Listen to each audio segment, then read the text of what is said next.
اب ہم آتے ہیں سیدنا ابراہیم علیہ السلام کے قصے کی طرف، لیکن اس سے پہلے یہ وضاحت کر دیں کہ سیدنا ابراہیم علیہ السلام کے واقعے کے ساتھ چند دوسرے انبیاء علیہم السلام کے واقعات بھی وابستہ ہیں، مثلا سیدنا لوط علیہ السلام کا واقعہ، اس لیے کہ یہ سیدنا ابراہیم علیہ السلام کے بھتیجے بھی ہیں اور ان کے پیروکار بھی۔ اسی طرح آپ کے صاحبزادوں سیدنا اسماعیل اور سیدنا اسحاق علیہ السلام کے واقعات ساتھ ساتھ چلتے ہیں۔ اس کی وجہ یہ ہے کہ سیدنا اسماعیل علیہ السلام کی ولادت کے وقت ابراہیم علیہ السلام کی عمر 87 سال تھی، اور سیدنا اسحاق علیہ السلام کی پیدائش کے وقت سیدنا ابراہیم علیہ السلام کی عمر 100 سال تھی، جبکہ سیدنا ابراہیم علیہ السلام کی کل عمر 175 سال ہوئی، اس لیے ان کے واقعات ساتھ ساتھ چلتے ہیں۔ ابراہیم علیہ السلام کا قصہ سناتے ہوئے ان حضرات کا ذکر ساتھ ساتھ ضرور آئے گا، تو آئیے شروع کرتے ہیں قصہ ابراہیم علیہ السلام کا۔ صالح علیہ السلام کے بعد اللہ تعالیٰ نے سیدنا ابراہیم علیہ السلام کو مبعوث فرمایا۔ ابراہیم علیہ السلام جد الانبیاء ہیں، عظیم المرتبت اور اولو العزم پیغمبر ہیں۔ آپ کے والد کا نام طارق تھا، جبکہ اس کا لقب آزر تھا۔ آزر مدد کرنے والے کو کہتے ہیں۔ یہ شخص اپنے قبیلے کے افراد کی مدد کیا کرتا تھا، غمخواری کرتا تھا، اس لیے اس کا لقب آزر مشہور ہو گیا تھا۔ قرآن مجید میں ابراہیم علیہ السلام کا قصہ 73 مقامات پر ذکر ہوا ہے۔ یہ 73 مقامات 25 سورتوں میں ہیں، اور یہ بات ابراہیم علیہ السلام کے بلند مرتبت ہونے پر دلالت کرتی ہے۔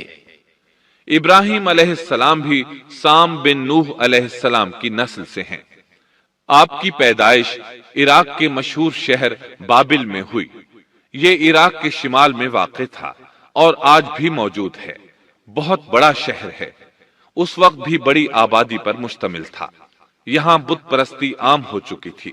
اللہ تعالی سورۃ العنکبوت آیت 25 میں فرماتے ہیں، ابراہیم نے کہا کہ تم نے جن بتوں کی پرستش اللہ کے سوا کی ہے، انہیں تم نے اپنی آپس کی دنیاوی دوستی کے بنا پر معبود ٹھہرا لیا ہے۔ مطلب یہ کہ وہ لوگ اللہ کی عبادت بتوں کو اللہ کا شریک ٹھہرا کر کرتے تھے۔ ابراہیم علیہ السلام نے اپنے باپ سے اور اپنی قوم سے کہا کہ یہ مورتیاں جن کے تم مجاور بنے بیٹھے ہو کیا ہیں؟ انہوں نے جواب دیا، ہم نے اپنے باپ دادوں کو انہی کی عبادت کرتے پایا ہے۔ اللہ تعالیٰ ان کے بارے میں فرماتے ہیں، اے نبی، انہیں ابراہیم علیہ السلام کا قصہ سنا دو، جبکہ انہوں نے اپنے باپ اور اپنی قوم سے فرمایا، تم کس کی عبادت کرتے ہو؟ کہنے لگے، بتوں کی، ہم تو برابر ان کے مجاور بنے بیٹھے ہیں۔ ابراہیم علیہ السلام نے فرمایا، جب تم انہیں پکارتے ہو تو کیا وہ سنتے بھی ہیں یا تمہیں نفع اور نقصان پہنچا سکتے ہیں؟ انہوں نے کہا، یہ ہم کچھ نہیں جانتے، ہم نے تو اپنے باپ دادوں کو اسی طرح کرتے پایا ہے۔ مطلب یہ کہ یہ بت پرستی انہیں ورثے میں ملی تھی۔ وہ جن معبودوں کی عبادت کرتے تھے، نہ وہ ان کی پکار کو سنتے تھے، نہ ہی ان کے نفع و نقصان پر قادر تھے۔ اسی لیے ابراہیم علیہ السلام انہیں جھنجھوڑ رہے تھے، لیکن اندھی تقلید اور بشری عقل کے بیکار ہو جانے نے انہیں یہ سب سوچنے سے عاری کر دیا تھا۔ اللہ تعالیٰ نے ابراہیم علیہ السلام کی خصوصی رہنمائی فرمائی تھی، جیسا کہ سورۃ الانبیاء آیت 51 میں ہے، اور ہم نے ابراہیم کو پہلے سے ہدایت عطا فرما دی تھی اور ہم اسے جانتے تھے۔ ابراہیم علیہ السلام نے کبھی ایک لمحے کے لیے بھی بتوں کی پوجا نہیں کی تھی۔ آپ نے اپنی قوم کو بتوں کی پوجا کرتے دیکھا تو انہیں ملامت کی، ایک اللہ کی طرف دعوت دی، اور اس دعوت کی ابتدا انہوں نے اپنے باپ سے کی۔ اللہ تعالی سورہ مریم میں فرماتے ہیں، اے نبی، کتاب میں ابراہیم کا ذکر کر، بے شک وہ سچا نبی تھا۔ جب اس نے اپنے باپ سے کہا، اے میرے باپ، بے شک مجھے وہ علم عطا ہوا ہے جو تمہیں حاصل نہیں، اس لیے میری اطاعت کریں، میں آپ کو سیدھا راستہ دکھاؤں گا۔ اے میرے باپ، شیطان کی عبادت نہ کریں، بے شک شیطان اللہ کا نافرمان ہے۔ ان بتوں کی عبادت گویا شیطان کی عبادت ہے، اس لیے آپ نے ان معبودوں کو شیطان سے تعبیر کیا۔ فرمایا، اے میرے باپ، بے شک مجھے خوف ہے کہ تم پر اللہ کا عذاب آئے، پھر تم شیطان کے ساتھی ہو جاؤ۔ باپ نے ان کی بات سن کر کہا، اے ابراہیم، کیا تو میرے معبودوں سے پھرا ہوا ہے؟ البتہ اگر تو باز نہ آیا تو میں تجھے سنسار کر دوں گا، اور تو مجھ سے ایک مدت تک دور ہو جا، یعنی مجھ سے اتنا دور ہو جا کہ کبھی مجھے نظر نہ آئے۔ ابراہیم علیہ السلام نے اپنے باپ پر نرمی اور مہربانی کرتے ہوئے ان سے کہا، آپ پر سلامتی ہو، میں اپنے رب سے آپ کے لیے بخشش طلب کرتا رہوں گا۔ لیکن جب بعد میں ان پر واضح ہو گیا کہ وہ تو اللہ کا دشمن ہے تو ابراہیم علیہ السلام اس سے بے تعلق ہو گئے۔ سورہ توبہ آیت 114 میں اللہ فرماتے ہیں، اور ابراہیم کا اپنے والد کے لیے بخشش طلب کرنا ایک وعدے کی وجہ سے تھا جو وہ اس سے کر چکے تھے، لیکن جب انہیں معلوم ہو گیا کہ وہ اللہ کا دشمن ہے تو اس سے بیزار ہو گئے۔ بے شک ابراہیم بڑے نرم اور تحمل والے تھے۔ کسی ایماندار کے لیے جائز نہیں کہ وہ کسی کافر کے لیے دعائے مغفرت کرے، بلکہ مومن پر حرام ہے کہ وہ کسی کافر یا عیسائی وغیرہ کے لیے مغفرت طلب کرے یا اس سے یہ کہے کہ اللہ تجھ پر رحم کرے۔ ابراہیم علیہ السلام کے والد نے انہیں دھمکی دی تھی کہ اگر تم اس دعوت سے باز نہ آئے تو میں تمہیں سنسار کر دوں گا۔ اس کے جواب میں ابراہیم علیہ السلام اپنے والد کے ساتھ انتہائی شفقت سے پیش آئے اور اس سے کہنے لگے، میں آپ کے لیے اپنے رب سے استغفار کرتا رہوں گا، اس لیے کہ آپ اپنے والد پر بے حد مہربان تھے۔ اسی لیے اللہ تعالیٰ بھی ابراہیم علیہ السلام پر بے حد مہربان تھے، اور آپ کا لقب خلیل الرحمن رکھ دیا گیا۔ خلت محبت کا وہ انتہائی درجہ ہے جس کے ساتھ دل محبت سے بھر جاتا ہے، یعنی وہ بہت سے لوگوں سے بڑھ کر اللہ تعالیٰ کو محبوب تھے۔ والد کے سخت جواب کے بعد ابراہیم علیہ السلام نے ان سے علیحدگی اختیار کر لی اور انہیں مخاطب کر کے فرمایا، میں تمہیں چھوڑتا ہوں اور جنہیں تم اللہ کے سوا پکارتے ہو ان کو بھی چھوڑتا ہوں، میں اپنے رب کو پکاروں گا، مجھے امید ہے میں اپنے رب کو پکار کر محروم نہیں رہوں گا۔ آپ اللہ کے پیارے اور پسندیدہ نبی تھے۔ جب آپ نے اپنی قوم کو توحید کی دعوت دی اس وقت آپ نوجوان تھے، آپ کی عمر 16 سال تھی۔ ساتھ میں آپ اس بات پر غور و فکر بھی کرتے کہ آخر یہ لوگ بتوں کی پوجا کیوں کرتے ہیں۔ آپ کا دل ان کے شرک پر بہت کوڑتا۔ آخر آپ نے مصمم ارادہ کر لیا کہ اس شر اور فساد کی جڑ کو کاٹ کر رہیں گے، یعنی ان بتوں کو توڑ کر رہیں گے۔ آپ اپنی قوم کو بتوں کو توڑ دینے کی دھمکی دیتے رہے۔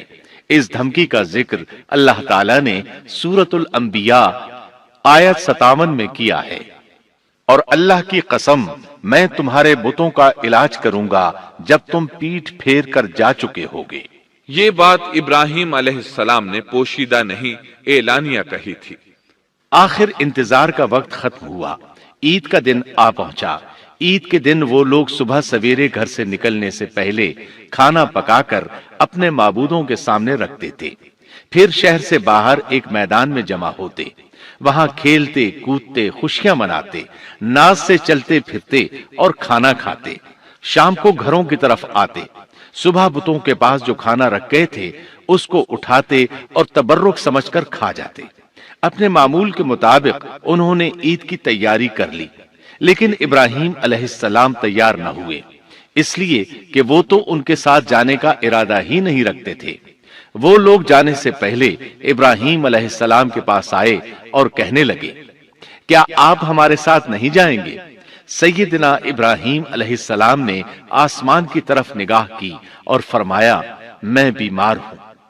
یہ تمام واقعہ سورۃ الانبیاء آیات 51 تا 58 میں بیان ہوا ہے۔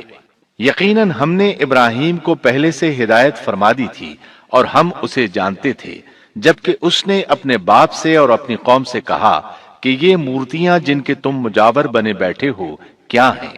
سب نے کہا، ہم نے اپنے باپ دادوں کو انہی کی عبادت کرتے پایا ہے۔ آپ نے فرمایا، پھر تو تم اور تمہارے باپ دادا سبھی یقیناً کھلی گمراہی میں مبتلا رہے۔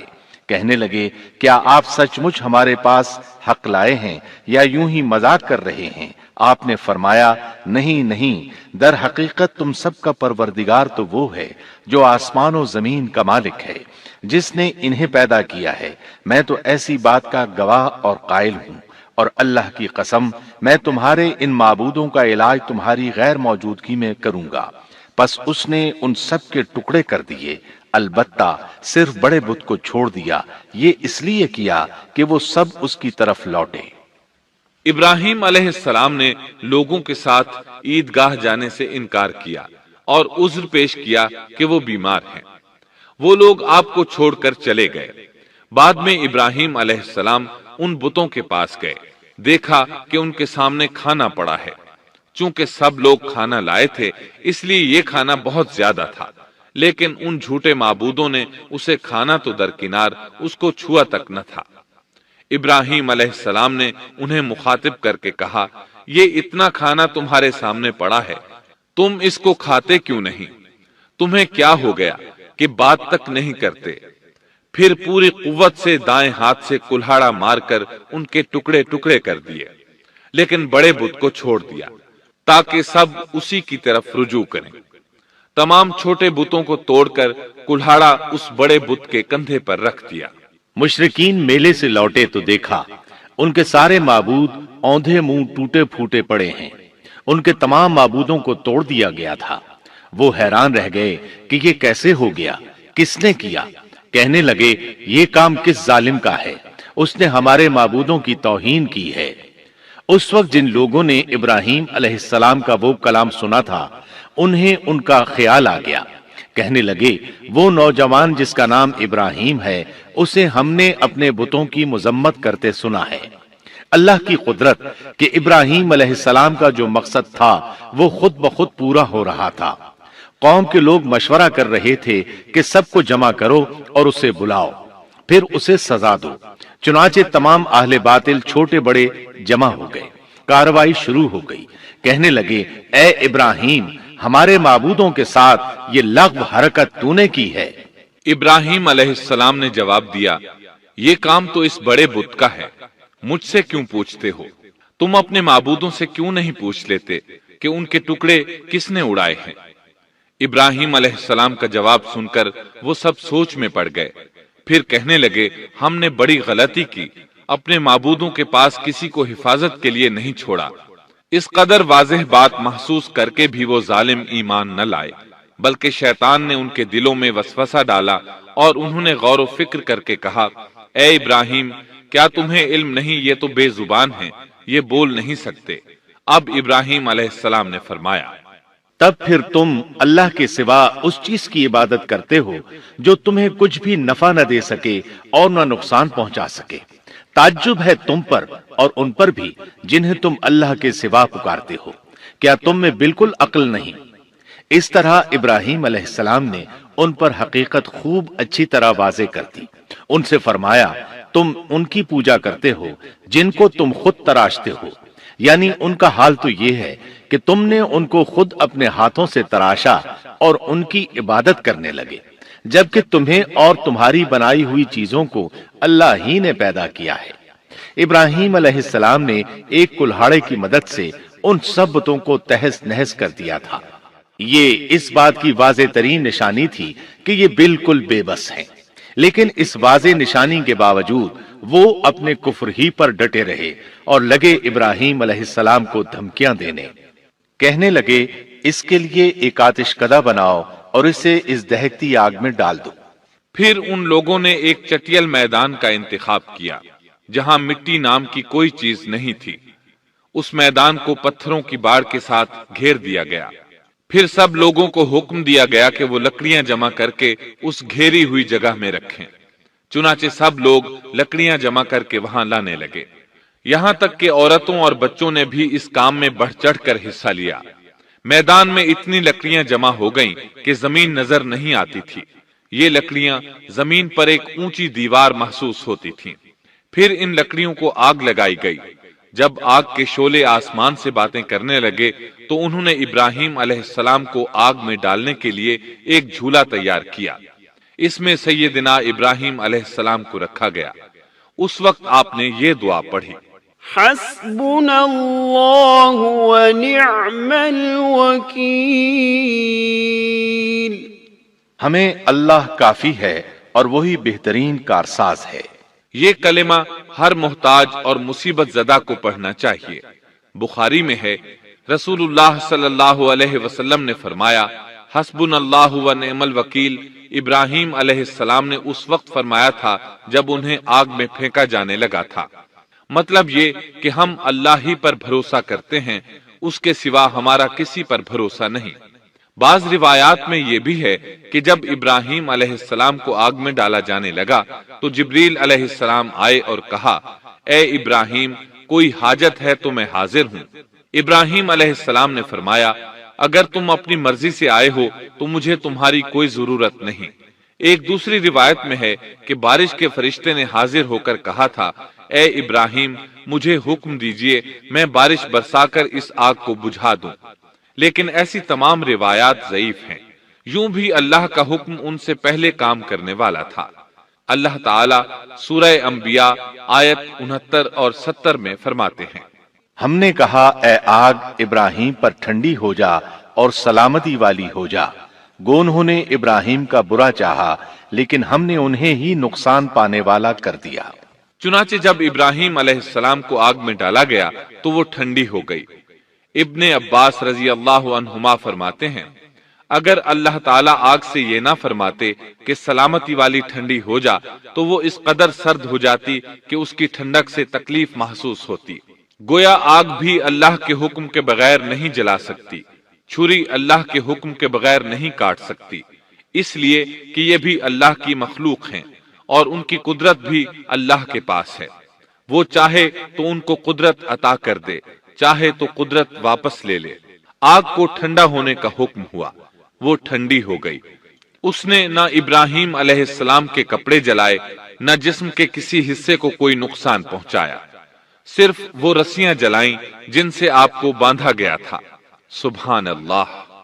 لوگ آگ کے گرد اس انتظار میں کھڑے تھے کہ جو ہی انہیں آگ میں پھینکا جائے گا وہ جل کر راکھ ہو جائیں گے، لیکن وہ یہ دیکھ کر حیران رہ گئے کہ ابراہیم علیہ السلام بڑے ناز سے آگ کے درمیان بیٹھے ہیں۔ بعض روایات میں ہے کہ ابراہیم علیہ السلام فرمایا کرتے تھے، مجھے ان دنوں جو راحت اور سکون حاصل تھا ویسا آگ سے نکلنے کے بعد نہیں ہوا۔ لوگ اس معجزے کو دیکھ کر حیرت زدہ تھے۔ پھر ابراہیم علیہ السلام آگ سے نکلے۔ اتنا بڑا معجزہ دیکھنے کے باوجود لوط علیہ السلام کے سوا کوئی شخص پورے بابل شہر سے ان پر ایمان نہ لایا۔ اللہ تعالیٰ فرماتے ہیں، پس ابراہیم پر لوط ایمان لائے۔ مطلب یہ کہ پوری بستی سے لوط علیہ السلام تھے جو آپ پر ایمان لائے تھے، باقی تمام لوگ کفر ہی پر ڈٹے رہے۔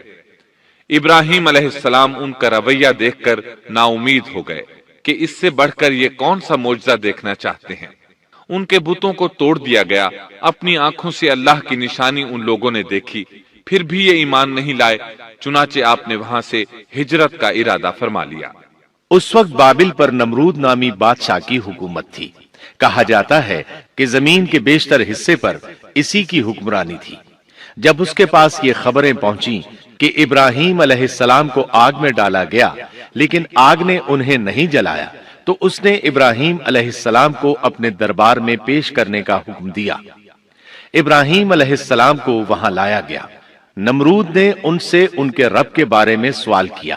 اللہ تعالیٰ سورۃ البقرہ آیت 258 میں فرماتے ہیں، کیا تو نے اس شخص کو نہیں دیکھا جس نے ابراہیم سے اس کے رب کے متعلق جھگڑا کیا، اس لیے کہ اللہ نے اسے سلطنت دی تھی۔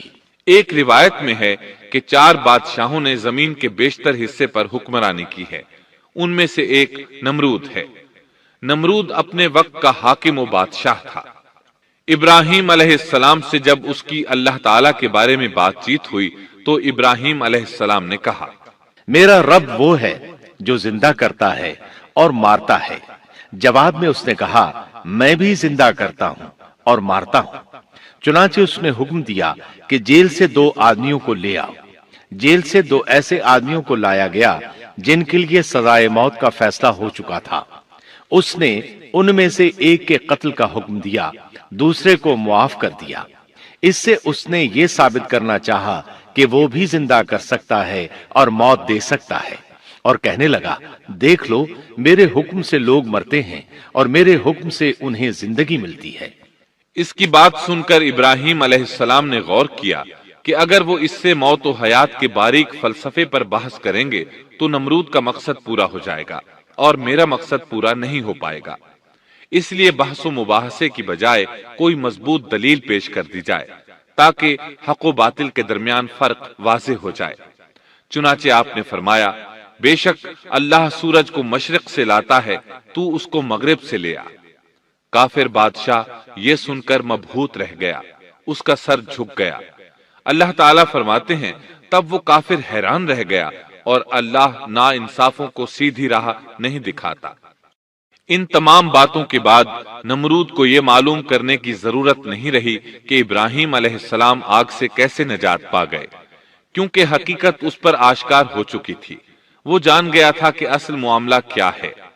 چنانچہ اس نے ابراہیم علیہ السلام سے کہا، آپ اس ملک سے نکل جائیے، ہم آپ کو یہاں نہیں رہنے دیں گے۔ ابراہیم علیہ السلام نے عراق کو خیر بات کہا اور شام کی طرف ہجرت کر گئے۔ یہاں آ کر وہ حران نامی بستی میں مقیم ہوئے۔ اسی جگہ آپ نے اپنے چچا ہاران کی بیٹی سیدہ سارہ علیہ السلام سے شادی کی۔ اللہ تعالیٰ اس ہجرت کے بارے میں فرماتے ہیں، اور ہم اسے یعنی ابراہیم اور لوط کو بچا کر اس زمین کی طرف لے آئے جس میں ہم نے جہان کے لیے برکت رکھی تھی۔ جب آپ حران کے مقام پر پہنچے تو وہیں ٹھہر گئے، وہیں رہنے لگے۔ یہاں آ کر آپ کا شمار بنو حران میں ہونے لگا۔ آپ لوگوں کو اسی شہر میں رہنے کی دعوت دیتے۔ اس شہر کے لوگ بتوں کی پوجا نہیں کرتے تھے بلکہ ستاروں کو پوجتے تھے۔ ابراہیم علیہ السلام نے جب ان کی یہ حالت دیکھی تو ارادہ کر لیا کہ ان لوگوں کو بتائیں گے کہ ستاروں کی عبادت کرنا باطل ہے۔ یہ لوگ چونکہ نجوم پرست تھے، اس لیے ان کی عبادت کا وقت رات کو ہوتا تھا، اور یہ لوگ رات کے وقت عبادت کرتے تھے، کیونکہ ان کے معبود یعنی ستارے رات ہی کو طلوع ہوتے ہیں۔ چنانچہ ابراہیم علیہ السلام انہیں یہ دکھانے کے لیے کہ ان چیزوں کی عبادت باطل ہے، ایک دن ان کے ساتھ نکلے۔ اللہ نے آسمان کے دروازے کھول دیے تو ابراہیم علیہ السلام نے چاند، ستاروں، سیاروں اور آسمان و زمین کی سلطنت کو دیکھا۔ اللہ تعالیٰ نے ابراہیم علیہ السلام سے تمام پردے ختم کر دیے جو عام طور پر لوگوں کی آنکھوں پر ہوتے ہیں، اور انہوں نے وہ کچھ دیکھا جسے آج کی رصد گاہیں بھی نہیں دیکھ سکتی۔ اللہ تعالیٰ سورۃ الانعام آیت 75 میں فرماتے ہیں، اور اسی طرح ہم نے ابراہیم کو آسمان اور زمین کی سلطنت کا مشاہدہ کرا دیا تاکہ وہ یقین کرنے والوں میں سے ہو جائے۔ بعض مفسرین نے لکھا ہے کہ یہ سب کچھ اللہ تعالیٰ نے ابراہیم علیہ السلام کو اس لیے دکھایا تھا کہ وہ ستاروں کی پرستش کرتے تھے۔ پھر اللہ تعالیٰ نے اپنی عبادت کی طرف ان کی رہنمائی فرمائی۔ جن مفسرین نے یہ بات لکھی وہ غلطی پر ہیں، کیونکہ ایک جلیل القدر رسول کے متعلق ایسا گمان کرنا کبیرہ گناہ ہے۔ آسمان اور زمین کی سلطنت اور دیگر معجزات دکھانے کے بعد اللہ تعالیٰ فرماتے ہیں، آسمان اور زمین کی پیدائش یقیناً انسان کی پیدائش سے بہت بڑا کام ہے۔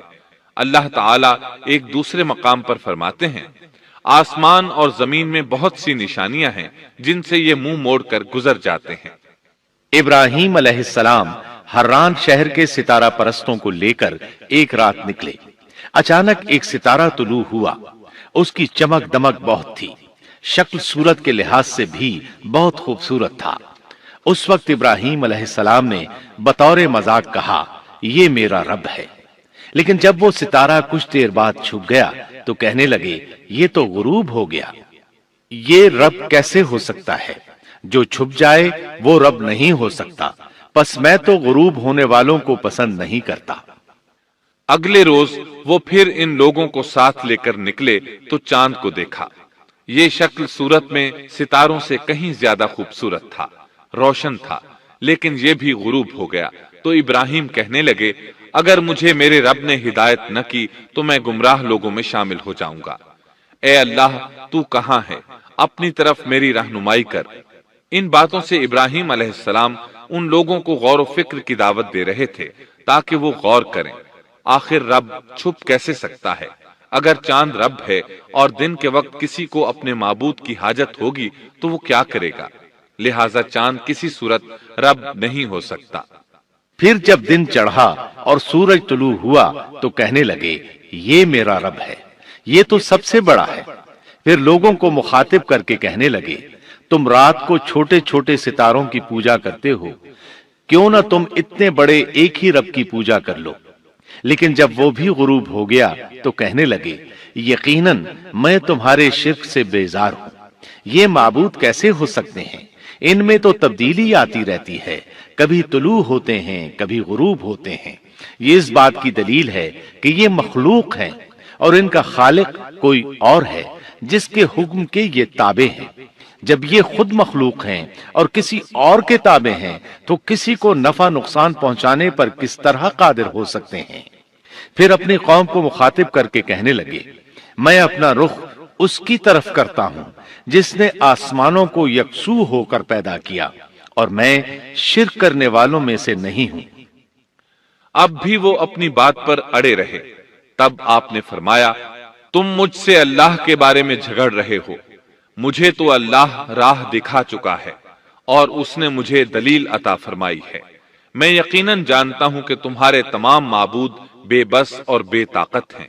جاؤ تم سے اور تمہارے ان معبودوں سے جو ہو سکے کر لو، میرے رب کی مرضی کے بغیر کچھ بھی نہیں ہو سکتا۔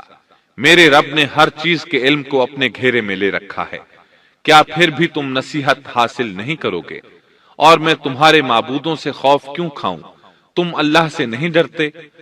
ان کو اللہ کا شریک ٹھہرا رہے ہو، اللہ نے اس کی کوئی دلیل نازل نہیں کی۔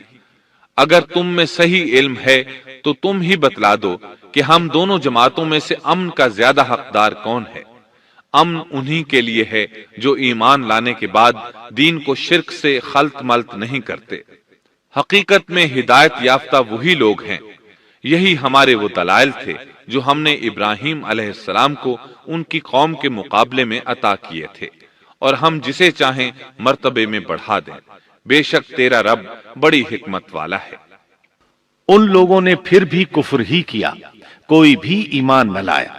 چنانچہ ابراہیم علیہ السلام نے ایک بار پھر ہجرت کی اور مصر جا پہنچے۔ مصر کے بادشاہ کو خبر ملی کہ ایک شخص ہجرت کر کے آیا ہے اور اس کے ساتھ ایک عورت ہے، وہ بہت زیادہ حسین و جمیل ہے۔ چنانچہ اس ظالم نے اپنے کارندوں کو بھیجا کہ اس عورت کو میرے پاس لے آؤ، ساتھ ہی اس سے پوچھنا کہ تمہارے ساتھ جو آدمی ہے وہ کون ہے، اگر وہ اس کا خاوند ہو تو اسے قتل کر دینا۔ ادھر بادشاہ نے اپنے کارندوں کو حکم دیا، ادھر اللہ نے ابراہیم علیہ السلام کی طرف وحی بھیج دی۔ انہوں نے سارہ علیہ السلام سے کہا اگر وہ تجھ سے میرے بارے میں پوچھیں تو بتا دینا تم میری بہن ہو۔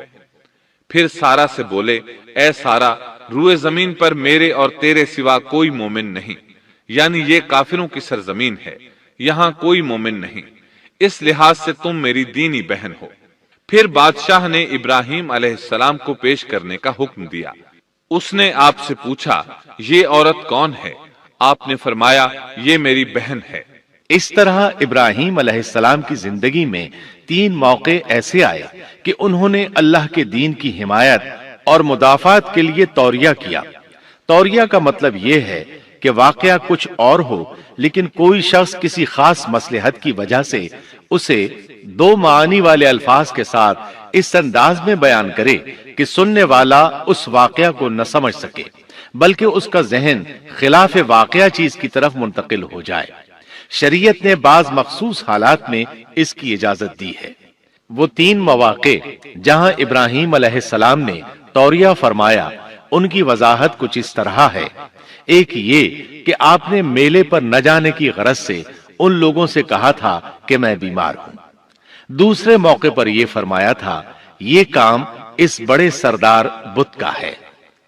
تیسرے سارہ علیہ السلام کو دینی بہن قرار دیا۔ اس ظالم بادشاہ نے سارہ علیہ السلام کو اپنی تحویل میں لے لیا۔ جب سارہ علیہ السلام کو معلوم ہوا کہ وہ ایک بدکار شخص ہے تو انہوں نے اللہ تعالیٰ سے دعا کی، اے اللہ، تجھے معلوم ہے میں تجھ پر اور تیرے نبی پر ایمان لائی ہوں اور اپنے جسم کو اپنے خاوند کے سوا ہر ایک سے محفوظ رکھا ہے، لہٰذا آپ اس کافر کو مجھ پر مسلط نہ کیجیے گا۔ چنانچہ اس کافر بادشاہ نے جب سیدہ سارہ کو پکڑنے کے لیے اپنا ہاتھ بڑھایا تو اس کا ہاتھ شل ہو گیا اور اپنی جگہ پر جم گیا۔ وہ لگا چیخ پکار کرنے، اس میں اتنی طاقت نہ رہی کہ اپنے ہاتھ کو حرکت دے سکے۔ اس کی آواز سن کر اس کے محافظ بھاگے ہوئے آئے، انہوں نے اس کے ہاتھ کو چھڑانا چاہا لیکن چھڑا نہ سکے۔ اس کی یہ حالت دیکھ کر سیدہ سارہ خوف زدہ ہو گئیں۔ انہوں نے سوچا اگر یہ مر گیا تو لوگ کہیں گے اسے میں نے قتل کیا ہے، چنانچہ انہوں نے اللہ سے دعا کی کہ اسے چھوڑ دیا جائے۔ اللہ تعالیٰ نے آپ کی دعا قبول کر لی، اس کا ہاتھ ٹھیک ہو گیا، لیکن وہ ظالم پھر بھی نہ ڈرا۔ اس نے ایک بار پھر آپ کی طرف ہاتھ بڑھایا، اس کا ہاتھ پھر شل ہو گیا۔ سیدہ سارہ نے پھر دعا کی، وہ دوبارہ ٹھیک ہو گیا، وہ پھر بھی باز نہ آیا۔ تیسری بار پھر اس نے ان کی طرف ہاتھ بڑھایا، اس بار بھی اس کا ہاتھ شل ہو گیا۔ اب وہ سیدہ سارہ علیہ السلام سے کہنے لگا، اب کی بار اگر تو مجھے اس مصیبت سے نجات دلائے گی تو میں تجھے چھوڑ دوں گا اور کبھی تیرے آڑے نہیں آؤں گا۔ چنانچہ سیدہ سارہ علیہ السلام نے اللہ تعالی سے دعا کی، وہ ٹھیک ہو گیا۔ تب اس نے اپنے کارندوں کو آواز دی اور ان سے بولا، تم میرے پاس کسی انسان کو نہیں بلکہ سرکش جن کو لائے ہو۔ پھر اس نے انہیں رہا کر دیا، عزت و اکرام سے رخصت کیا اور ان کی خدمت کے لیے اپنی بیٹی ہاجرہ کو ساتھ کر دیا۔ سارہ علیہ السلام واپس لوٹیں تو دیکھا کہ ابراہیم علیہ السلام نماز پڑھ رہے ہیں۔ نماز کے بعد انہوں نے پوچھا، سارہ، اس نے تمہارے ساتھ کیا سلوک کیا؟ سیدہ سارہ علیہ السلام نے سارا واقعہ سنا دیا۔ سن کر آپ نے فرمایا، الحمدللہ۔ پھر بولے، اب ہم یہاں نہیں رہیں گے بلکہ واپس جائیں گے۔ چنانچہ آپ ایک بار پھر فلسطین میں آ گئے، وہیں اپنی زندگی بسر کرنے لگے۔ جب آپ فلسطین میں مستقل طور پر رہائش پذیر ہوئے تو لوط علیہ السلام بھی آپ کے ساتھ تھے۔ لوط علیہ السلام آپ کے بھتیجے تھے، ان کے والد کا نام ہاران تھا۔ یہ بچپن ہی سے سیدنا ابراہیم علیہ السلام کے زیر سایہ رہے، انہی کے ہاں پرورش پائی، اس لیے دین حق فوراً قبول کر لیا۔ جب سیدنا ابراہیم علیہ السلام نے عراق سے شام کی طرف ہجرت کی تو یہ آپ کے ساتھ تھے، وہاں سے حران گئے، تب بھی ساتھ تھے۔ پھر مصر کی طرف ہجرت کی تو بھی لوط علیہ السلام ان کے ساتھ تھے۔ آخر کار جب آپ نے مصر کو بھی خیر بات کہا اور فلسطین آ گئے تب بھی یہ ساتھ تھے۔ اب ابراہیم علیہ السلام نے لوط علیہ السلام کو حکم دیا کہ وہ بستی سدوم کی طرف چلے جائیں، اس لیے کہ اس بستی کے لوگ کفر کی انتہائی گہرائی میں جا چکے ہیں، انہیں کفر و شرک سے نکالنے کے لیے وہاں جائیں، انہیں اللہ کے احکام سنائیں، اللہ کی طرف دعوت دیں۔ چنانچہ لوط علیہ السلام تو اس طرف روانہ ہو گئے اور ادھر فلسطین میں صرف 3 مسلمان رہ گئے، ابراہیم علیہ السلام، ان کی زوجہ محترمہ سیدہ سارہ اور سیدہ ہاجرہ علیہم السلام وہیں رہائش پذیر رہے اور لوگوں کو مسلسل اللہ کی طرف دعوت دیتے رہے۔ یہاں یہ بے شمار مال و دولت کے بھی مالک بن گئے۔ جب ان کی عمر 85 یا 86 سال ہوئی تو سارہ علیہ السلام نے سوچا، میں بانجھ ہوں، میرے خاوند بوڑھے ہیں لیکن اولاد کی تمنا ہے، تو کیوں نہ میں اپنی لونڈی ہاجرہ ہدیے اور تحفے کے طور پر ابراہیم علیہ السلام کو دے دوں۔ چنانچہ ہاجرہ ابراہیم علیہ السلام کو مل گئیں، انہوں نے ان سے شادی کر لی۔ اللہ رب العزت نے جلد ہی ان کے بطن سے آپ کو اسماعیل علیہ السلام عطا فرمائے۔ ہاجرہ علیہ السلام کے ماں بننے پر اور ان کی اولاد کو دیکھ کر سیدہ سارہ علیہ السلام کو فطری طور پر غیرت کا احساس ہوا۔ اللہ کی قدرت دیکھیے، خود ہی انہیں ہاجرہ کو تحفے میں دیا تاکہ اولاد حاصل ہو، اور جب وہ ماں بن گئیں تو اب غیرت محسوس کر رہی ہیں۔ اپنی اس کیفیت سے مجبور ہو کر سیدہ سارہ نے ابراہیم علیہ السلام سے کہا، آپ مجھے اس کے ساتھ ایک جگہ پر نہ رکھیں۔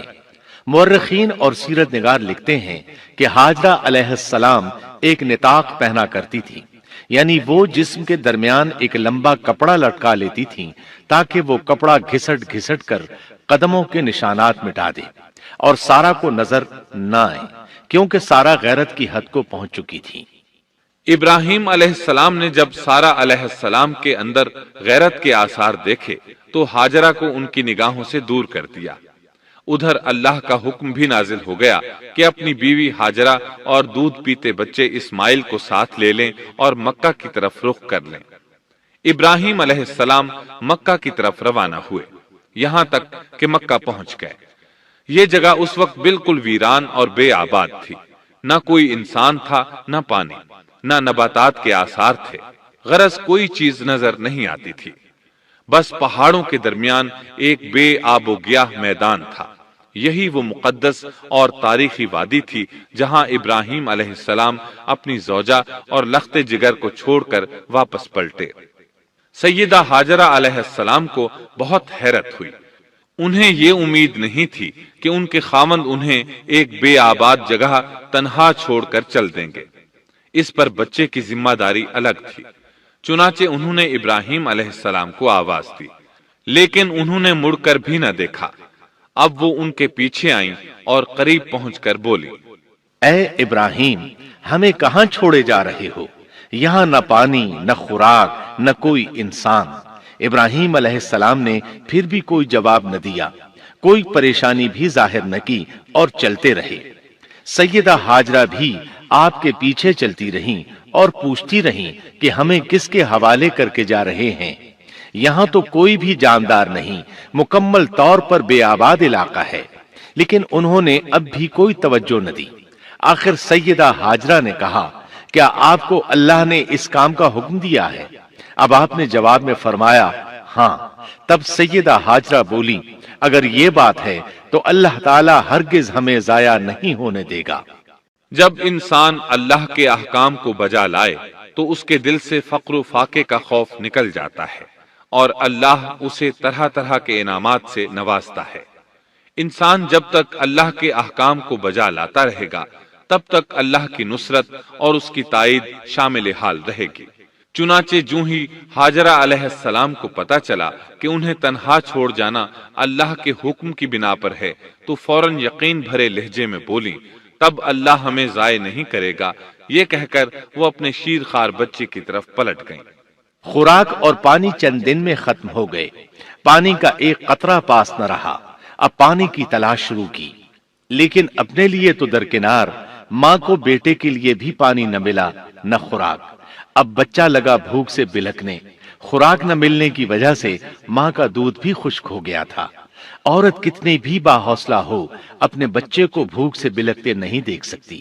اب انہوں نے بچے کو وہیں چھوڑا اور تیزی سے قریبی پہاڑی صفا کی طرف لپکی۔ اوپر چڑھ کر ادھر ادھر نظر دوڑائی کہ شاید کسی طرف پانی یا خوراک نظر آ جائے یا کسی انسان کی جھلک نظر آ جائے۔ جب کچھ نظر نہ آیا تو نشیب کی طرف چلی، ساتھ میں بچے کی طرف بھی دیکھتی جاتی تھی۔ نشیب میں پہنچی تو بچہ نظروں سے اوجھل ہو گیا۔ اس پر اور بے چین ہوئی اور بلندی کی طرف دوڑی۔ اس طرح مروہ پہاڑی پر چڑھ گئیں۔ وہاں بھی چاروں طرف نگاہ دوڑائی لیکن کچھ نظر نہ آیا۔ خیال آیا کہ پھر کوشش کرنی چاہیے۔ اس خیال سے مروہ پہاڑی سے اتری اور صفا کی طرف چل دی۔ درمیان میں نشیب کی وجہ سے بچہ نظر نہ آیا تو دوڑنے لگی۔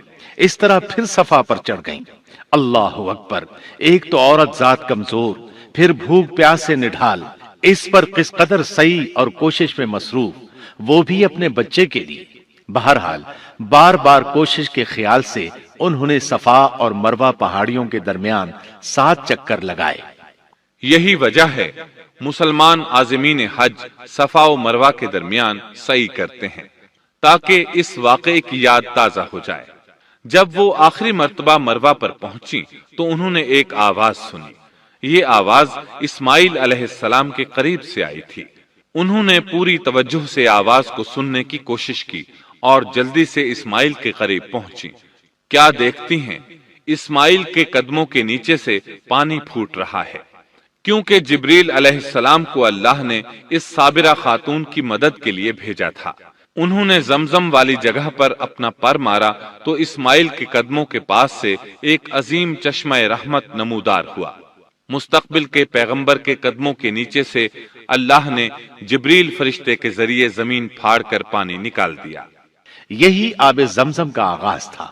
ہاجرہ علیہ السلام پانی کو آنکھیں پھاڑ پھاڑ کر حیرت سے دیکھ رہی تھی۔ ان کی خوشی کی انتہا نہ رہی جب انہوں نے دیکھا پانی پھوٹ پھوٹ کر چاروں طرف بہ رہا ہے۔ زمین ہموار تھی، اس لیے انہوں نے زمین کو کھودنا شروع کر دیا تاکہ پانی ادھر ادھر نہ بہ جائے۔ پھر انہوں نے اس گڑھے کے چاروں طرف پتھر رکھ دیے اور زبان سے بولی، زم زم، اس کا مطلب ہے رک جا۔ نبی اکرم صلی اللہ علیہ وسلم کا فرمان ہے، اللہ اسماعیل کی والدہ پر رحم فرمائے، اگر وہ جلد بازی سے کام نہ لیتی تو زمزم ایک بہنے والا چشمہ ہوتا۔ لیکن انہوں نے اس کے گرد بند باندھ دیا۔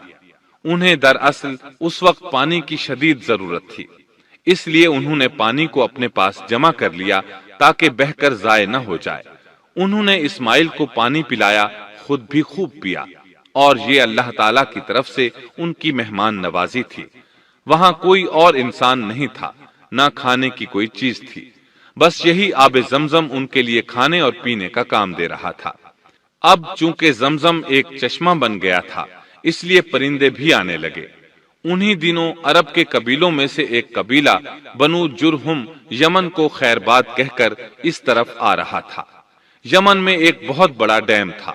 پہاڑوں کے درمیان انہوں نے پانی کو روک کر ایک بہت بڑا بند قائم کر رکھا تھا۔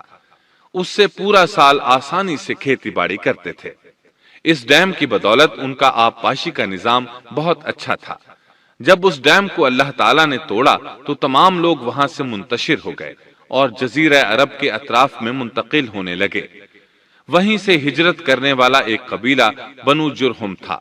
یہ لوگ بنیادی طور پر عرب تھے۔ یہ قبیلہ سفر میں رہتا، جہاں کہیں پانی اور چراگاہ نظر آتے وہیں پڑاؤ ڈال دیتے۔ جب وہاں خوراک ختم ہو جاتی تو آگے سفر شروع کر دیتے۔ چونکہ وہ بہت بڑے تاجر تھے، اس بنا پر ان راستوں سے خوب واقف تھے۔ انہیں چشموں کا خوب علم تھا۔ ملک شام کی طرف بھی ان کی آمد و رفت تھی۔ یہ قبیلہ بنو جرہم مکہ کے قریب پہنچا تو فضا میں پرندوں کو منڈلاتے پایا۔ کہنے لگے، ان پرندوں کی موجودگی میں ضرور کوئی راز ہے۔ اب انہوں نے اپنے کچھ آدمی اس طرف بھیجے۔ یہ لوگ جلد ہی چشمے تک پہنچ گئے۔ انہوں نے وہاں ایک عورت اور اس کے بچے کو پایا۔ پھر وہ لوگ ان کے پاس آئے، وہاں پڑاؤ ڈالنے کی اجازت مانگی۔ سیدہ ہاجرہ نے فرمایا، ٹھیک ہے، لیکن شرط یہ ہے کہ تمہیں اجرت ادا کرنا ہوگی۔ ان کے لیے یہ سستا سودا تھا۔ ان کے پورے قبیلے کو سامان زندگی مل رہا تھا، جبکہ صرف ایک عورت اور اس کے بیٹے کی ذمہ داری ان پر عائد ہو رہی تھی۔ انہوں نے فوراً حامی بھر لی اور وہاں رہائش اختیار کر لی۔ اس طرح یہ لوگ سیدہ ہاجرہ علیہ السلام کی معیشت کا ذریعہ بن گئے، اور اس طرح سیدنا اسماعیل علیہ السلام بنو جرہم میں پرورش پاتے رہے۔ انہوں نے ان لوگوں سے عربی سیکھ لی اور ان سے بھی زیادہ عربی دان بن گئے۔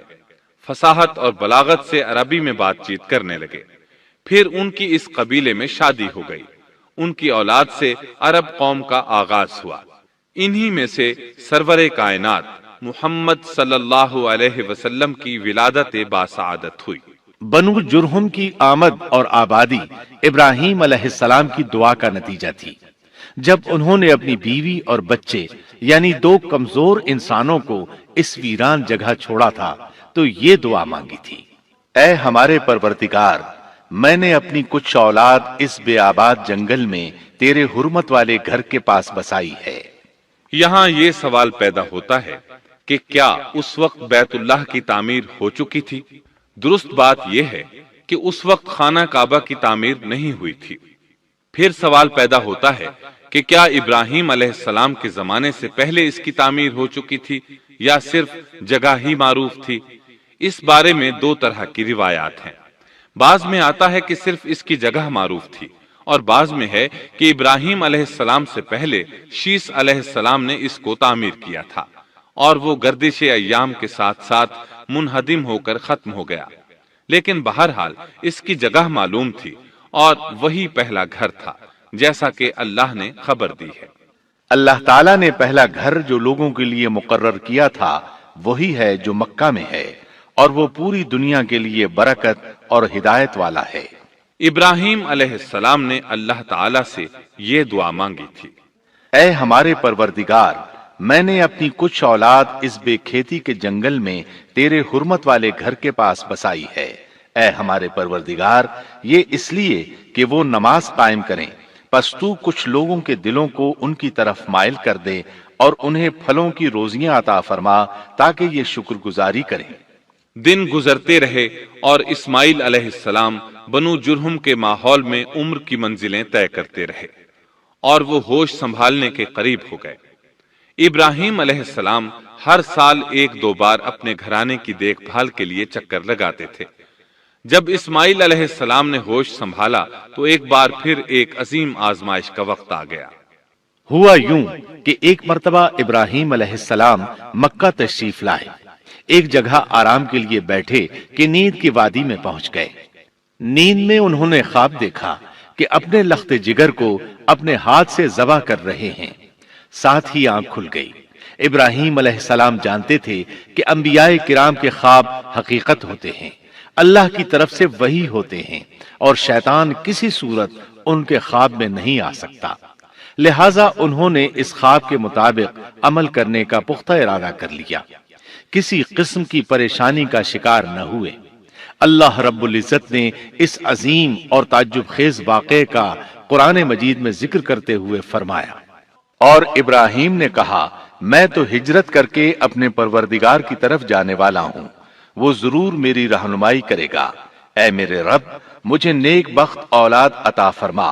تو ہم نے ایک بردبار بچے کی بشارت دی۔ پھر جب بچہ اتنی عمر کو پہنچا کہ اس کے ساتھ چلنے پھرنے لگا تو ابراہیم نے کہا، میرے پیارے بیٹے، میں نے خواب دیکھا ہے کہ میں تجھے ذبح کر رہا ہوں، اب تو بتا تیری کیا رائے ہے؟ یہاں سوال پیدا ہوتا ہے کہ ابراہیم علیہ السلام نے اسماعیل علیہ السلام سے مشورہ کیوں لیا؟ وہ چاہتے تو اسماعیل کو سوتے میں ذبح کر دیتے، اس طرح اللہ کا حکم بجا لاتے۔ وہ بیٹے کے پاس کیوں گئے اور ان سے مشورہ کیوں لیا؟ جی ہاں، یہ مسئلہ یاد رکھنے کے قابل ہے کہ ہر مسلمان پر لازم ہے کہ وہ اپنے دوسرے مسلمان بھائی کو اجر و ثواب میں شامل کرنے کی کوشش کرے۔ ابراہیم علیہ السلام نے بیٹے کو ثواب میں شامل کرنے کے لیے انہیں اللہ کے حکم سے آگاہ کیا۔ یہ نہ چاہا کہ میں اکیلا ہی اجر لیتا رہوں، بلکہ دوسرے کی خیر خواہی کو پیش نظر رکھا۔ والدین کے لیے آپ کے اس انداز میں نصیحت موجود ہے، یہ کہ اولاد کو ثواب کے مواقع فراہم کریں، ان کی صحیح تربیت کریں۔ اگر صدقہ کرنے کا موقع ملے تو بچوں کے ذریعے صدقہ کرائیں، تاکہ انہیں بھی اللہ کے راستے میں خرچ کرنے کی عادت پڑے۔ جب کسی دینی مجلس میں بیٹھنے کا موقع ملے تو اپنی اولاد کو بھی ساتھ لے کر جائیں۔ بے شمار لوگ خود تو جاتے ہیں، اولاد کو جانے کے لیے کہتے بھی نہیں، خود دین سیکھتے ہیں، اولاد کو دین نہیں سکھاتے۔ ابراہیم علیہ السلام نے اسماعیل علیہ السلام سے رائے لی۔ سبحان اللہ، انہوں نے جواب میں فرمایا، اے ابا جان، آپ کو جو حکم ملا ہے کر گزریے۔ یہ نہیں کہا کہ مجھے تو حکم نہیں ہوا، بلکہ فوراً سر تسلیم خم کر دیا، اس لیے کہ وہ جانتے تھے انبیاء کا خواب حقیقت پر مبنی ہوتا ہے، اللہ کی وحی ہوتا ہے، اس لیے بالکل پریشانی ظاہر نہ کی۔ یہ تک نہ پوچھا مجھے کیوں ذبح کر رہے ہیں، یا میرا کیا جرم ہے، یا آپ کے پاس کون سا صریح حکم آیا ہے۔ انہوں نے ایسی کوئی بات نہ کہی۔ اللہ کی فرما برداری اسی کو کہتے ہیں۔ چنانچہ اپنے باپ سے کہا، اے ابا جان، آپ کو جو حکم ہوا ہے اس کو کر گزریے، انشاءاللہ آپ مجھے صبر کرنے والوں میں پائیں گے۔ علماء کرام فرماتے ہیں اس جملے سے ان کا انتہائی ادب اور احترام شامل ہے، اور اس میں زبردست توکل موجود ہے۔ یہ نہیں کہا کہ آپ مجھے صبر کرنے والوں میں سے پائیں گے، بلکہ آپ نے اللہ کی مشیت کو جملے میں شامل کیا اور فرمایا، انشاءاللہ آپ مجھے صبر کرنے والوں میں سے پائیں گے۔ لہٰذا مسلمانوں کو دھوکے میں نہیں پڑنا چاہیے۔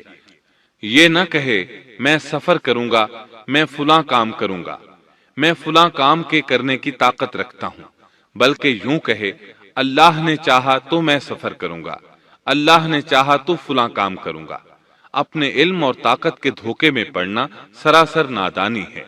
ہر چیز کا تعلق اللہ سے قائم کرے، جیسا کہ اللہ تعالیٰ فرماتے ہیں، اور ہرگز ہرگز کسی کام پر یوں نہ کہنا کہ میں اسے کل کروں گا، مگر ساتھ ہی انشاءاللہ کہہ لینا۔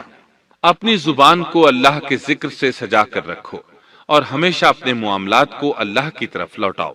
بہرحال باپ بیٹا دونوں ہی مصمم ارادے کے ساتھ اللہ کا حکم پورا کرنے کے لیے پیش ہو گئے۔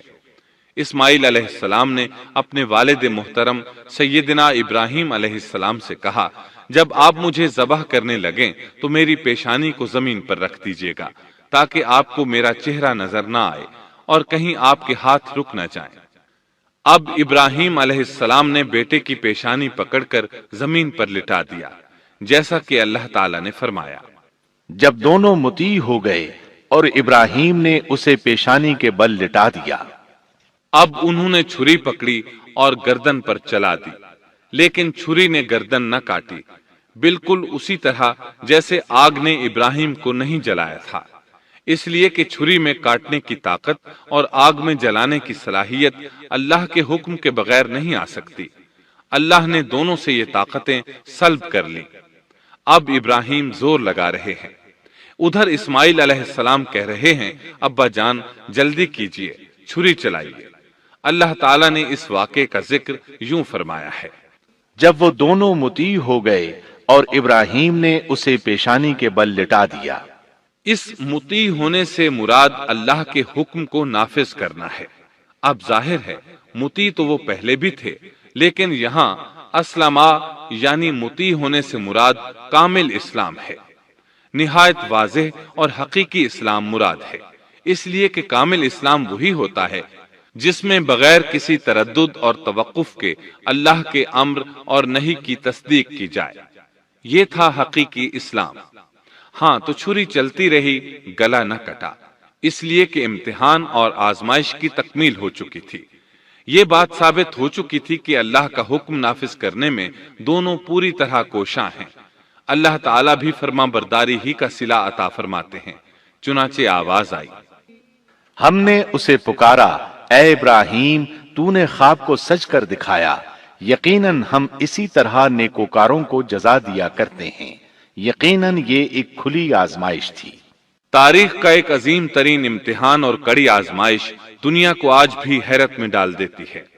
کون ہے جو بیٹے کو ذبح کرنے پر تیار ہو جائے، خاص طور پر اس صورت میں جب اولاد بھی اکلوتی ہو، جس کی وجہ سے 86 سال کے بعد آنگن میں بہار آئی ہو۔ پھر اس کی قربانی کا بھی واضح حکم نہیں دیا گیا تھا، اشارتاً خواب میں رہنمائی کی گئی تھی۔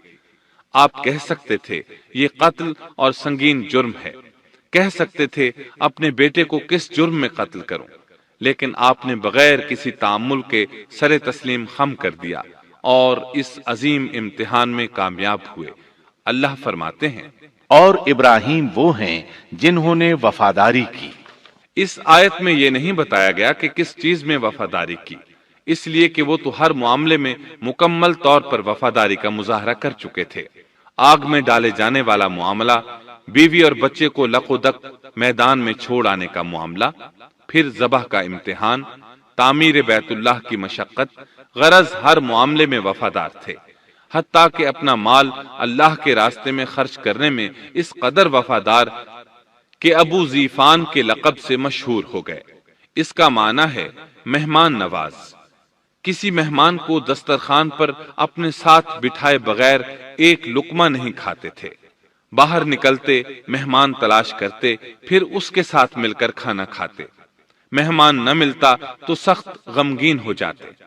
اس طرح انہوں نے اللہ کے ہر حکم کی پاسداری کی۔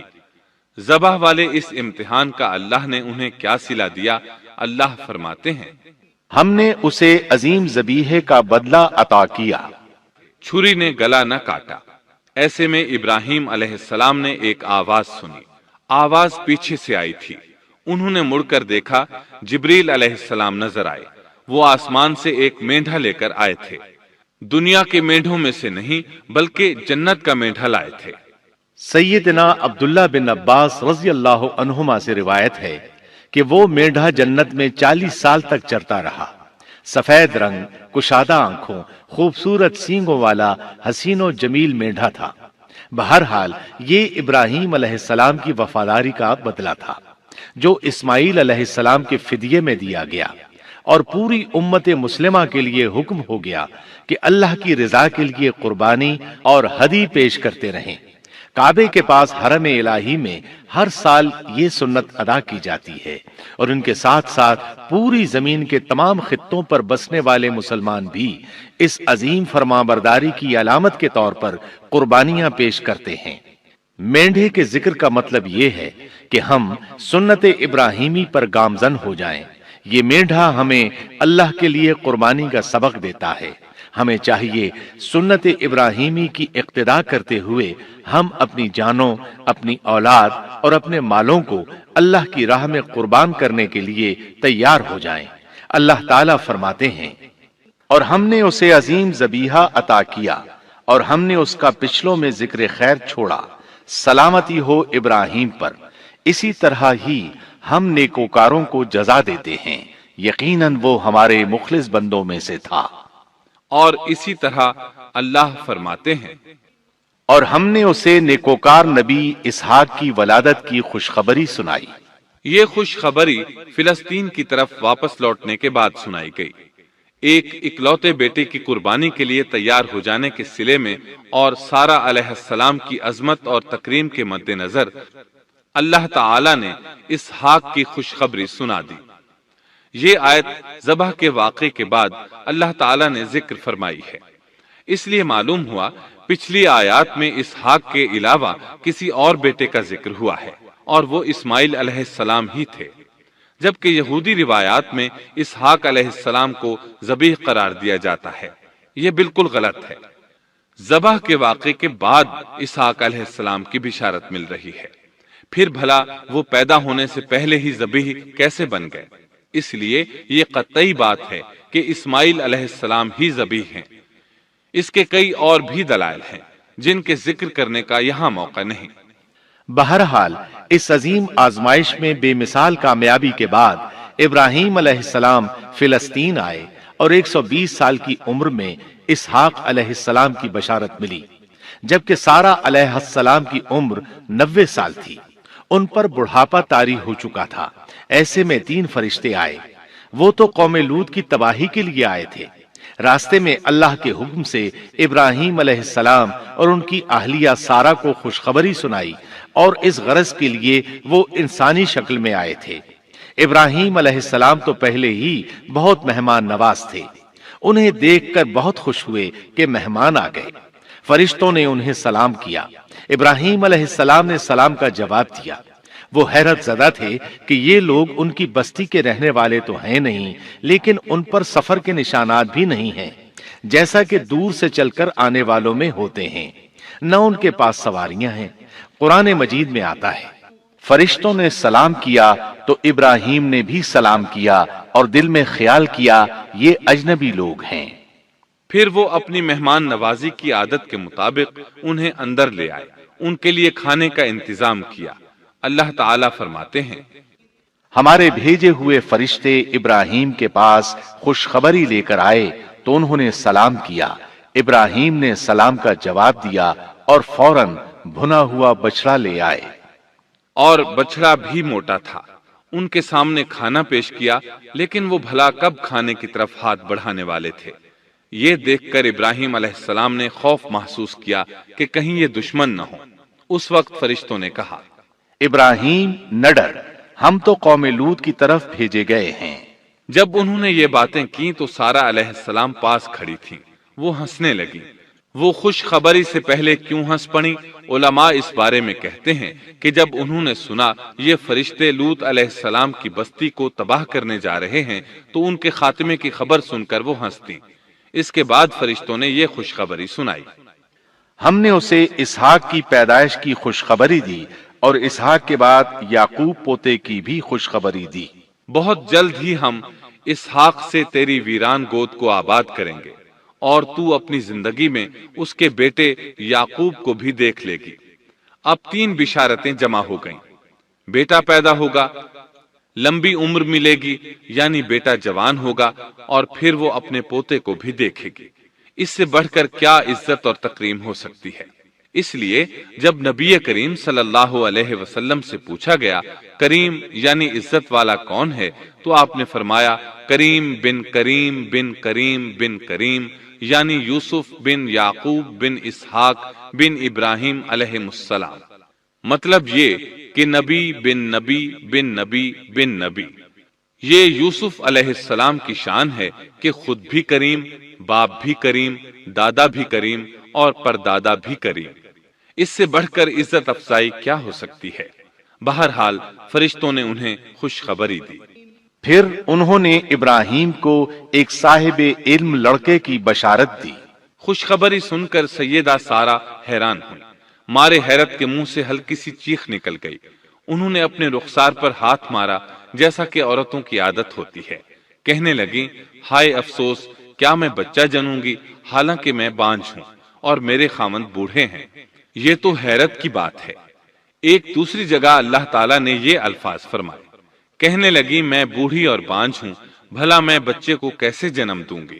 اس پر فرشتوں نے کہا تو اللہ کے حکم پر تعجب کرتی ہے، اے اہل بیت، یہ تو اللہ کی تم پر رحمت اور برکت ہے، وہ بہت بزرگ اور قابل تعریف ہے۔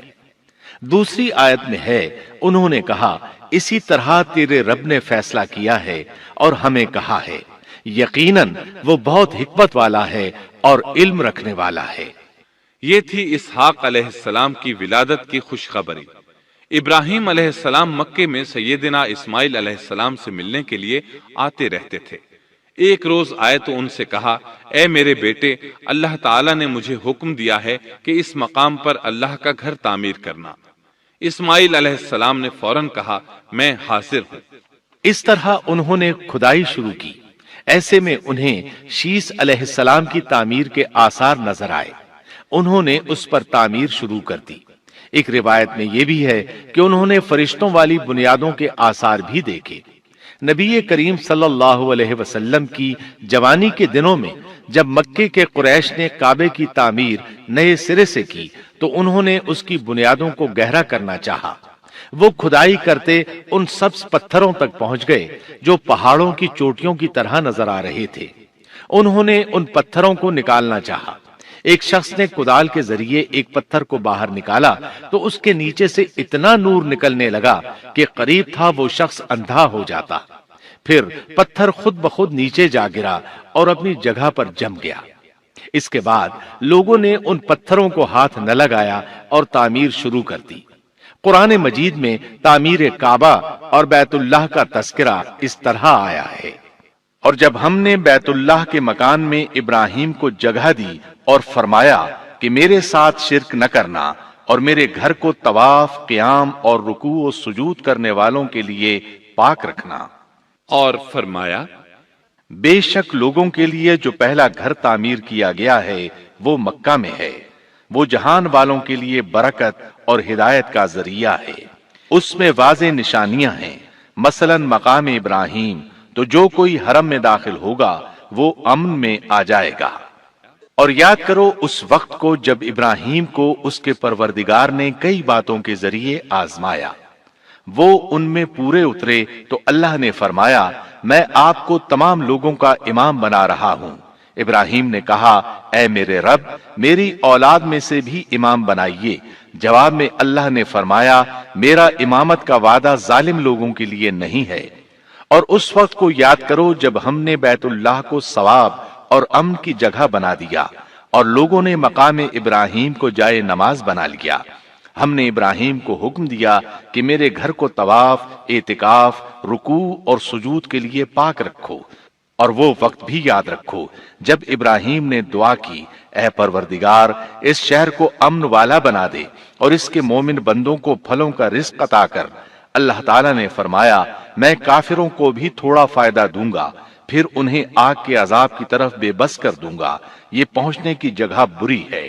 اور وہ وقت یاد کرو جب ابراہیم اور اسماعیل بیت اللہ کی بنیادوں کو بلند کر رہے تھے اور دعا مانگ رہے تھے، اے ہمارے رب، ہماری محنت کو قبول فرما، تو دعا کو سننے والا، جاننے والا ہے، اور ہمیں اپنا فرما بردار بنا، ہماری اولاد میں سے بھی ایک فرما بردار گروہ بنا، اور ہمیں عبادت کا طریقہ سکھا، اور ہم پر رجوع فرما، کیونکہ تو ہی توبہ قبول کرنے اور رحم فرمانے والا ہے۔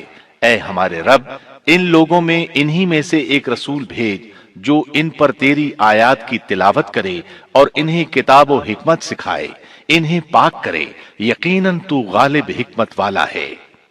تعمیر کے دوران جب ابراہیم علیہ السلام اس مقام تک پہنچے جہاں آج حجر اسود ہے تو اللہ تعالیٰ نے جنت سے ایک سفید پتھر بھیجا۔ حدیث میں ہے یہ پتھر نہایت سفید تھا، اب سیاہ ہو گیا ہے۔ انسانوں کی غلطیاں اس کے سیاہ ہونے کا سبب بنی۔ جب دیواریں انسانی قد کے برابر ہو گئیں تو اسماعیل علیہ السلام ایک پتھر لے آئے۔ اب ابراہیم علیہ السلام اس پتھر پر کھڑے ہوئے، وہ ننگے پاؤں تھے۔ اسی وقت پتھر پگھل گیا، ان کے پاؤں اس کے اندر کسی قدر دھنس گئے، پتھر پر ان کے پیروں کے نشانات آ گئے۔ اسی پتھر کو آج مقام ابراہیم کہا جاتا ہے۔ پہلے یہ پتھر بیت اللہ کی دیواروں کے ساتھ رکھا گیا تھا۔ جب لوگ طواف کے لیے آتے تو سیدنا ابراہیم کے پیروں کے نشانات دیکھنے کے لیے یہاں ہجوم ہو جاتا۔ اس طرح طواف کرنے والوں کو دقت کا سامنا ہوتا۔ سیدنا عمر رضی اللہ عنہ نے صحابہ کرام کے مشورے سے اس پتھر کو اس جگہ سے قدرے ہٹا کر نماز کی صفوں کے قریب کر دیا تاکہ طواف کرنے والوں کو دقت نہ ہو۔ یہ مقام بہت مقدس ہے۔ اللہ نے فرمایا ہے، تم مقام ابراہیم کو جائے نماز مقرر کر لو۔ مقام ابراہیم کے قریب اس کے پیچھے ہو کر نماز پڑھنے کا موقع مل جائے تو لازماً وہاں 2 رکعت ادا کیا کرو۔ موقع نہ ملے تو پھر پوری مسجد حرام میں طواف سے فراغت والی 2 رکعت پڑھ لیا کرو۔ اس طرح کعبہ تعمیر ہوا۔ تب نیا حکم آیا، لوگوں میں جو استطاعت رکھے اس پر اللہ کے لیے حج بیت اللہ فرض ہے، اور جو شخص جان بوجھ کر اعراض کرے تو اللہ جہانوں سے بے نیاز ہے اور اسے اس کی کوئی پرواہ نہیں۔ ادھر ابراہیم علیہ السلام کو اللہ تعالی کی طرف سے اشارہ ہوا، لوگوں میں حج کا اعلان کر دیں۔ ابراہیم علیہ السلام کہنے لگے، اللہ میری آواز بھلا کس کس تک پہنچے گی؟